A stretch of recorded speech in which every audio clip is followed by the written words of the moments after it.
Good morning সবাইকে। সবাই কেমন আছো? অসীমা ব্লগে তোমাদের স্বাগত জানাই। আজকে দেখো ডিমের ডেভেল রান্না করব। তাই ডিমগুলোকে আমি সেদ্ধ করে নেব এখন একটু নুন দিয়ে।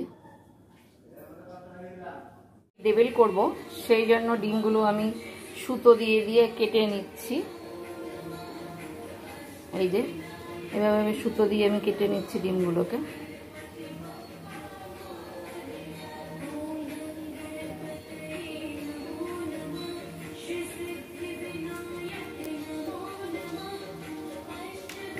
সব ডিমগুলো আমি কেটে নিয়েছি।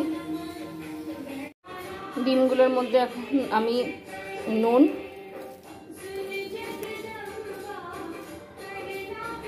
হলুদ,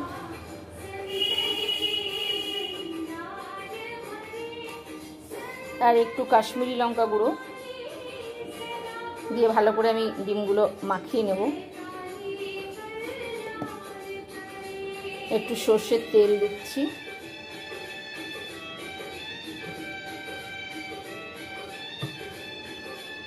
আর 1 চামচ দই দেব।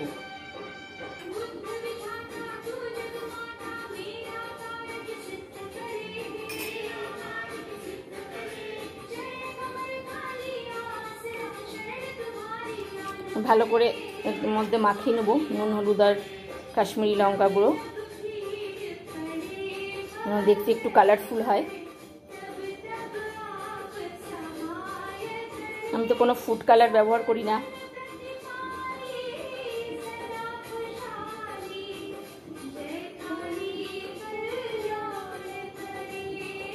এই দেখো এইভাবে মাখিয়ে নিয়েছি।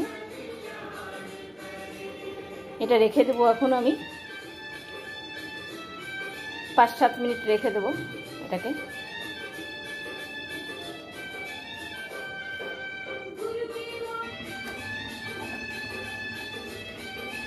ডিমের মশলাটার জন্য তো আমি একটু মশলা কষিয়ে নেব, গ্রেভিটা করে নেব। তাই জন্য 4-5 চামচ আমি তেল দিয়ে দিলাম, শুকনো লঙ্কা, তেজপাতা আর একটু গোটা গরম মশলাগুলো নিয়ে নিচ্ছি, দিয়ে দিলাম।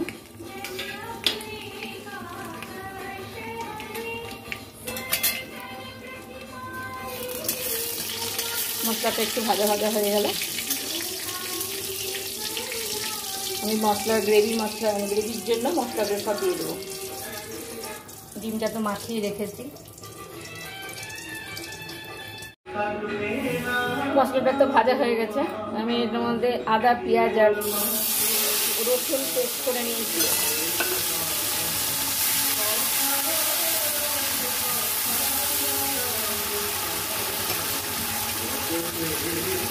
দই দিয়ে দিচ্ছি।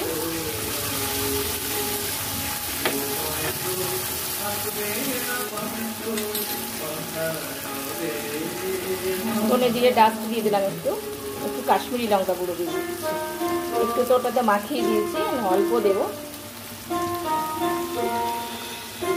কয়েকটা কাঁচা লঙ্কা কেটে দিলাম।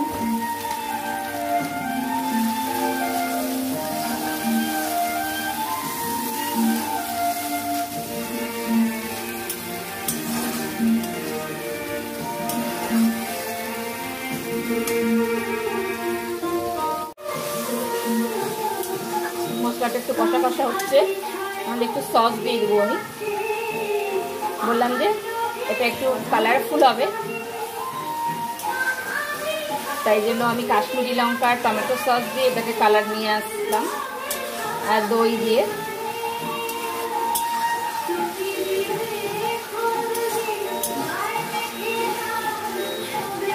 তেলটা ছেড়ে দিলে আমি একটু জল দিয়ে দেবো, মশলা ধোয়া বাটি জলটা দিয়ে দেবো অল্প। এই মশলাটা কষা কষা হয়ে গেছে, এবার আমি সব ডিমগুলো দিয়ে দেবো।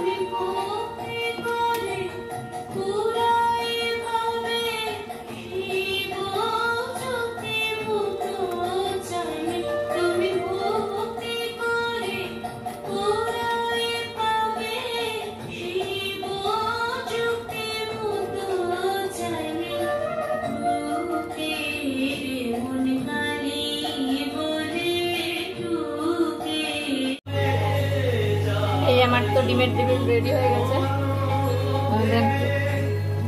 গরম মশলা দিয়ে দিলাম, একটু ক্রিম দেব, এই যে নামিয়ে দিলাম আমি। এর মধ্যে এবার আমি একটু ক্রিম দিয়ে দেবো। এই আমি এটা নামিয়ে সেটা এখন ইয়ে দিয়ে দিয়েছি, ক্রিম দিয়ে দিয়েছি, একটু ক্রিমটা মেল্ট হয়ে যাবে। কেমন হয়েছে বলো দেখতে? ভালো লাগলে একটা লাইক করে দিও।